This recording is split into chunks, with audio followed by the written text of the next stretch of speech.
Inver konditsionerlarimiz ham barcha sirlari endi oshkor bo'lib ketar ekanda. Endi buni bir mijozlarimiz bitta bilib qo'ysin. Bu mana asosiy narsasi.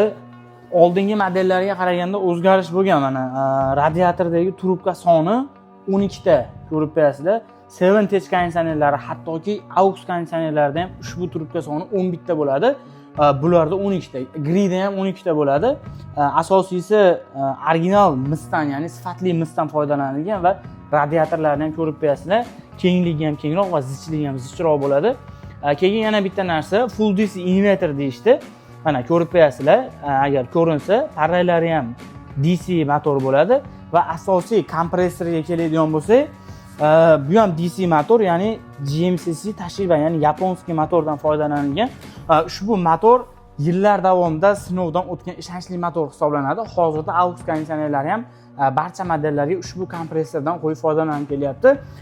Keyin platalarga keladigan bo'lsak, platalari ham original narsalar qo'yilgan va drayverlar ikkitaligi, ya'ni platada ham va tashqi tomonda ham drayverlari bor va kodda aniq trayektoriyada joylashgan. Keyin ushbu materialimiz ham laton hisoblanadi, ya'ni original material qo'yilgan va trubkalari ham keng bo'ladi. Ushbu konditsionerlarimizni mijozlarimizga tavsiya qilamiz, bemalol olishsa bo'laveradi. Ko'rib turganlaringdek, ushbu videoyimiz Inver brendidan 12 talik pur modelimiz haqida bo'ladi. Ushbu konditsionerimizdan oldin ham sotganmiz, o'zini davrida ushbu konditsionerimiz eng zo'r bo'lib chiqqan, lekin hozirgi modellari ham oldingi modellarga qaraganda yana ham kuchliroq ekan. Ya'ni nimani hisobiga? Motorlari full DC inverter, o'zlaring ko'rdilaring, trubkalar soni ham 11 ta emas, 12 ta bo'lib chiqyapti ekan.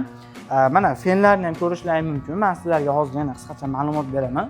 Ushbu konditsionerlarimiz o'sha full DC inverter bo'lib, A+ kategoriyada ishlaydi, ya'ni 135 voltdan 240 voltgacha напряженияda ishlaydi. Asosiysi isitishga tentlari bor va o'sha GMCC Toshiba kompressor bilan jihozlangan va ushbu konditsionerimiz Golden Fin asosiysi va turbo rejimlari ham bor va R32 freon bilan jihozlangan bo'ladi.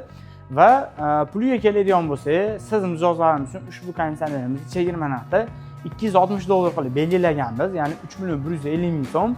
Kimga ushbu konditsionerimizdan kerak bo'lsa, bizga bemalol aloqaga chiqsangiz, sizlarga arzon narxlarda yetkazib beramiz va ushbu konditsionerimizni qimmatroq konditsioner sotib olishga puli yetmagan mijozlarimiz ham bemalol sotib olishsa bo'laveradi. Ya'ni smartfon jamoasi sizlarga ushbu konditsionerni qo'rqmasdan tavsiya qilaveradi. Mana o'zlaring ko'rdilaring isbotlari bilan. Va video obzorimiz yoqqan bo'lsa, like va obuna bo'lishni bosishni unutmanglar va ushbu videoda tanishlaringizni jo'natib qo'ying.